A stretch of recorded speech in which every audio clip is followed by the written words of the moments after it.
Hello everybody, welcome back to Read and Reread. I am Angelia, and today I am doing the Mid-Year Freakout tag. This is a Booktuber tradition to take stock of your reading at the midpoint of the year, and I almost didn't do it because I got so stuck. Super bad Booktuber brain block trying to wrangle the books I wanted to talk about into the categories. I almost just scrapped the whole thing and did like a top 10 list video instead because I wanted to mention certain books and they weren't fitting into the prompts. And then I had a second wind of inspiration and I got it all planned out. So I am going to do the tag. And this tag was created by someone who's no longer on Booktube, but I will find that Booktuber's name and put it in the description box along with the prompts in case you too would like to do this tag. And if you don't have a channel, you can answer any of the questions down in the comment section. I'm getting a little bit of a late start today. Now, first of all, a lot of people make the video in advance and just schedule it to post at the right time, and I do that once in a while, but I usually I just don't have it together enough to do it. I just do it the same day that I want it to come out and cross my fingers. But we decided to go to the beach this morning before it got really hot. So instead of getting up and working on my video, we went walking on the beach and it was really nice. So now I'm back and making a video that'll probably come out, I don't know, later in the day, I guess. We'll see. But I guess I'm going to stop talking about how I'm getting ready to do the video and just do the video. So let's go. And you know what? I don't even have the questions. I have like my cheat sheet. So I might be paraphrasing these prompts, but number one is the best book you've read so far. I don't think you're going to be surprised in my answer. It is James by Percival Everett. Loved this book so much. It met and exceeded my expectations because I was lying in wait for this thing for a year. Ever since I read, I don't know, like whenever it was announced last year. And I've been reading Percival Everett books ever since I read The Trees. It got me going. And so this finally came out. It is a retelling of Huckleberry Finn from the perspective of Jim, who is an enslaved person who travels with Huck down the Mississippi. And I know I've talked about it a lot. A lot of people have talked about it a lot. If this thing does not show up on the Booker list, I am going to have a Booktuber tantrum. But James is my best book of the year so far. No contest. The second question is, what is the best sequel that you read so far? And I have a no contest answer for that as well. It is Long Island by Colin Toiving. This is the sequel to Brooklyn, which I read last year after much delay and absolutely loved it. And I love this book as well. My only complaint is that I waited so long. Well, I didn't wait so long because I never read Brooklyn until just recently. But in general, people waited so long. And then it's kind of short, but still. So's Brooklyn. But it's just absolutely beautiful. Absolutely fantastic novel. Read both of them. They are incredible, quiet gems. Absolutely love this. It went too fast. It was so good, and then it was just over. I'm gonna have to, I need to go back and read both of them again. Just start over again from the beginning. Question number 3 is a new release of 2024 that you have not yet read but you want to read.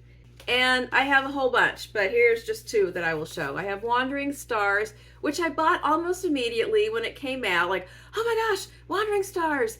And I still haven't read it, but I will sooner rather than later. I think it was kind of in my, did I put this in my TBR? I think I maybe did, kind of at the end with books that I might have time to get to.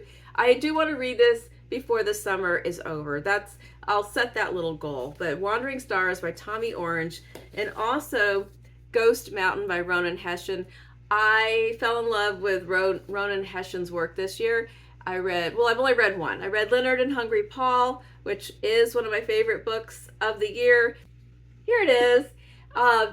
This was just fantastic, and I had to order this book that is, I don't know if it's out in the US now. I ordered it on Blackwell's because I could not wait. Did that mean I was going to sit right down and read it? No, I didn't, but I am going to read it very soon.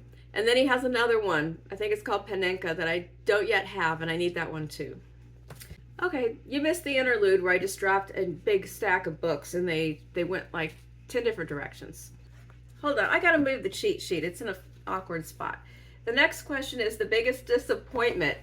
Well, you know, this category has shrunk for me over the past couple of years, because I've gotten better at my choices, and so I have fewer DNFs, and I really don't have any books, well, but I read all the way through to the end and then they weren't very good. But I do have an answer for this category. The most disappointing book was Bel Canto by Ann Patchett, because I love Ann Patchett and I had never read this book. Always intended to. Bought myself a secondhand hardback copy and read it for the Ben Reads Good Challenge it was a category a couple months ago for Read a winner of the Women's Prize. So I thought, oh, this is the perfect time to finally read Bel Canto. And then it was just okay. It was about a group of people that are held hostage in this South American country, and there's an opera singer, and she's supposed to be so mesmerizing to all the men, and I found her to be boring, and I didn't like how it ended, and it just wasn't it. So I don't even know if I'm going to keep it. Just because I love Ann Patchett doesn't mean that Bel Canto gets to keep its spot on the shelf if I know that I didn't like it too much and I'm never going to read it again, because that is valuable real estate. So Bel Canto's days are probably numbered here in this house. The next question is, what was the biggest surprise of the year so far? So I'm going to go with good surprises. I think Bel Canto was kind of a bad surprise, but let's do a couple of good surprises. Really great surprise was Dearborn by Ghassan Zenedine. This is a collection of short stories that are set in Dearborn, Michigan in the Arab American community. There's 10 stories. They range in subject matter, but they're all kind of set in this same community. So there are some crossovers. They're not really linked stories, but there are some characters who reappear in different stories. Some of them are really funny. Most of them are a combination of funny and poignant. The kind of mood that I got from the collection overall was similar to the mood I felt when I read The Secret Lives of Church Ladies by Disha Filia. It's that kind of woven tapestry of humor and warmth and serious subjects, and he manages to really develop the characters in these short stories so that you care about each of these different narrators, which I think is really the mark of a great short story writer. And the narrators are different ages, different genders, different socioeconomic situations, all kinds of things going on. And I had heard, it intrigued me. I thought it was going to be good. Heard a couple of good reviews. It's published by the same publisher that put out Night of the Living Rez by Morgan Talty, which I also love. So I gave it a shot and it paid off. I'd like to hear more people talking about Dearborn. The other great surprise success story was Poetry Unbound, 50 Poems to Open Your World by Padraig O. Tuama. And this was a book I checked out of the library and I loved it so much I immediately bought a copy when I finished reading it so that I could have it forever and reread these poems and discussions. I was surprised because I do like poetry, but I can't even tell you when the last time I spent money on poetry, but this is just fantastic, mostly contemporary. Some poets that I was a little familiar with, but a lot that were new to me. And I've kind of been opening it at random and reading some things again, but I probably just need to start again from the beginning. So this was a great surprise. All right, under the category of author, new to me, this could be someone who is actually a new author, or it's just new that I have not read this author. And for me, the mark of who makes the cut in this category is, did I have to go out and buy something else immediately after I read something by this author? And I have 3 who satisfy that category. We have the aforementioned Ronan Hession with Leonard and Hungry Paul. This is the book I actually read. A story of 2 men in their 30s who are good friends that each live with their families.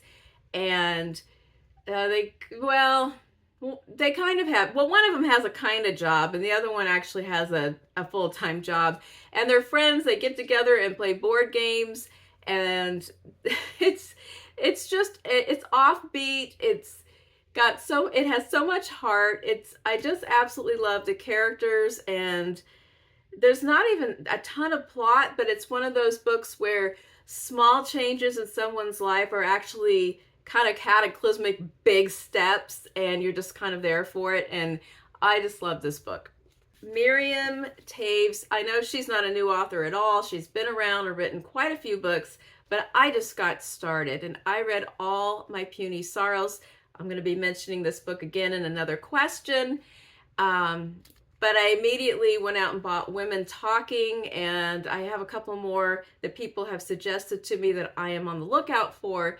And so a new author love is born. And finally, last but not least, Justin Torres.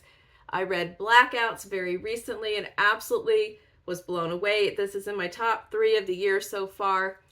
And he's only written one other book. It's called We the Animals. It is a semi-autobiographical story, kind of based on, it's a novel, it's a short novel based on kind of on his family and his growing up. And I have ordered it. It's on the way. I'm going to read it soon. And it was made into a movie, but I think maybe, I don't know if the movie is good or not, because when I went to that panel discussion, they asked him a question about the movie and he kind of hedged. And he didn't actually say if he liked it or not. He was kind of very nice and polite about it and started talking about how it was really cool, the process of finding like the period piece items that would be from their house from the 80s or whatever, but he didn't really say if he liked the movie. All right, number 8 is the question most frequently skipped over by booktubers, which is, what is your fictional crush? And I am also going to skip over it, and I'm going to do something, I'm going to steal an idea from Lindy, from Lindy's Magpie Reads, and she I don't know if it was this question or another one that she substituted and put in, what book did you learn the most from this year? And I thought that was an excellent alternative question, and the book that I have learned the most from this year was Black AF History by Michael Harriot. Black AF History is an overview of U.S. history, and he writes it in the format of like a high school history book. It even has like little quizzes at the end, but they're very funny. And he highlights many episodes in history that have been kind of mythologized over time to either leave out the Black role in those events or the impact on Black Americans of those events, or things that were left out of most history books altogether. And he does it's very informative, it's well researched. Some of it is really hard to hear about, just some really dark corners of American history, but he also puts in so much humor. So it's somehow you're reading about terrible things, but you're laughing at the same time. And it was also a surprise book because it was a time where I substituted that for another book I had been thinking about based on library availability, and then it turned out great. And I actually did learn a lot from Black AF History. Highly recommend. Number 9 is favorite fictional characters from books I have read this year so far. Well, I'm a very character-driven reader, so I have several answers. I'm cheating big time on this one. First of all, I want to talk about Tom Ripley. I'm going to really talk about this book more on Friday Reads because I did read it over this past time when I was not able to make videos. The Talented Mr. Ripley. I loved this novel. And the character of Tom. Now, he's not something that he's not a person you would aspire to admire or anything like that, but he's fascinating. He's strange. It's dark. I guess he's a sociopath. I just love to watch how he's thinking, his voice in the novel, and stuff that you don't really get from the show. And then some fantastic super dark humor. Okay, so Tom Ripley is one of my characters.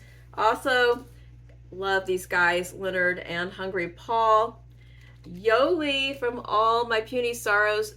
She made me laugh. She broke my heart. She's a sister who is dealing with trying to raise her 2 teenagers. She's going through a divorce, and her beloved older sister is suicidal. And so it's coming up again in the sad category. I'm going to warn you now.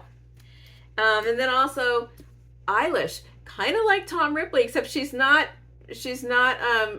murderous, but she's kind of inscrutable. She's kind of a mystery. And just reading her character over the 2 books, I'm really drawn to her, but I just spent a lot of time trying to figure her out and kind of read her character between the lines of what Toybean presents. And she's really interesting. I hope he writes yet another one. Oh, and then finally, I cannot leave out James. Absolutely indelible. Percival Everett takes a figure that is well known from literary history and just completely fills out this character and brings it to a new level, and it's a wonder to behold. Pulling it back out for the next one, Saddest book, All My Puny Sorrows. I had some great runner-ups to this too. But this story, just that family saga and that balance of humor and tragedy, so good. Also, the runners-up, I had Blackwater Lightship. It's Colin Toybean again. You know I gotta love him if he's in here twice. This takes place, I think it's the early 90s. There's an Irish family who is gathering together. There's 3 generations of women that have been kind of estranged from one another. So we have a lot of what's going on with that, what's happened in the past, and they're trying to kind of get it together and be there for the son who is dying of AIDS. So there is his sister, her mother, the grandmother, and then some of Declan's friends all gathered together in this house on the coast, and it's just a reckoning with family and the past and things unsaid, and it's just really an exquisite novel. The other runners-up for sad books were Reamble by Priya Haim, which is set in Mauritius. I had not read a book set in that location, and it gets into the colonization history, and it's all about one particular young girl and her goals and what happens instead, and it's small and kind of devastating. And then also a book that was from the library, nonfiction book, The Year of Magical Thinking by Joan Didion, which I read. It's about grief. I read it for Mental Health May, and it was also very sad. Number 11 is a book that makes you happy. The very first book that came to mind was Bud, Not Buddy. And Buddy is one of my favorite characters as well. So it's by Christopher Paul Curtis. It's a middle grade novel. I did a buddy read of a couple of his books earlier this year with Michael Clark. We're both retired former school librarians, and we read middle grade and YA books sometimes. Bud, he is just, Buddy, don't call him Bud. He is just, he lives in the Great Depression. He's a young black kid who is looking for the father that he never knew after the passing of his mother, and he's gotten tired of the foster homes that he has been placed in, and he goes on this, he thinks that his dad is this famous jazz musician. And the setting is fantastic, and Buddy's resilience and his curiosity and his zest for life is just absolutely, he's a really charming character. And another thing that makes me happy is my ongoing reading of the Tales of the City series. They're wacky, they're silly, sometimes they're sad, they're always funny, they're always kind of bizarre, and the most recent one I read was Baby Cakes, and I will talk about it on Friday. There's a few questions left. I'm trying not to linger too much. Number 12, favorite book to film adaptation, Ripley, the adaptation of The Talented Mr. Ripley. I loved the old movie. I think I loved this Netflix production even more. Andrew Scott was fantastic as Tom Ripley, and that led to the reading of The Talented Mr. Ripley, which I will talk about on Friday. Number 13 was a question about, like, what's your favorite video or something like that. Instead, I'm inserting, this is going to solve my whole problem with the books that I wanted to mention. The new question, number 13, is name some books that didn't fit into the rest of the questions and jam them in right here. The Blue Book of Nebo by Manon Stephen Ross. This is a Welsh novel. It's slim. It's kind of cozy apocalyptic. It's about a time in the future after some sort of an event that's probably nuclear, because there's some evidence of radiation poisoning in the story, and a mother and her teenage son who are survivors. And they write in a journal that they found. They take turns alternating writing in a journal to capture their experiences. And it was a different kind of take on a post-apocalyptic setting, and I loved it, and I want to read it again. It was short, it went too fast, and it will definitely appear in my end of year best dystopian and apocalyptic novels video. But I recommend it. I haven't heard maybe but one or two people talking about it, and it's really good. Also, these are all but one of these are really small little books. Eastbound by Mélie de Caragal. It's French, I'm sorry. It's translated by Jessica Moore, and it is a novella. It is short and potent. It's about a very young Russian man who is traveling in a group of conscripts who in the military, and he really doesn't want to be there, and he's trying to figure out if he's going to bolt from the train, and a slightly older French woman who is running away from something different, and the two of them have an unlikely encounter during this train journey. Also, I Who Have Never Known Men, another one for the post-apocalyptic category. It's by Jacqueline Hartman, and the translator is Roz Schwartz. This was so strange, and I loved it so much. Talked about it a few weeks ago. A group of 40 women are in an underground bunker guarded by men on this weird time schedule and with a bunch of rules. And the youngest one, starts to have some thoughts outside of that structure, thoughts and questions, and it sparks some changes. That's all I'm going to say. Can't say too much because it's short and it would give it away, but it was really thought-provoking, really different. And then last but not least, Lincoln in the Bardo. I got some I've read some unconventional books this year that have been really successful, and it's an exciting feeling when you read something experimental or non-traditional and then it really works for you, and you don't have to just sit around thinking, oh, this is so lovely, but I'm not into it. That's not what happened. This one and Blackouts and I Who Have Never Known Men, all of them just so good. But Lincoln in the Bardo took me 7 years to get around to it, and when I did, I was really into it, and I want to mention it as well in my top, I guess, 15. Then, 2 more questions. Number 14, what is the most beautiful book you have bought or received this year? The runner-up is Real Americans, which was given to me by my daughters, and it wins for best sprayed edges. These beautiful lotus flowers and just the overall design of this cover. But it has been edged out by, and this is another spoiler for upcoming haul video, the Safe Keep with these beautiful pears. A pair of pears. The Safe Keep by Yale Vanderwoden, I think. Haven't read it yet, but I mean, the pears.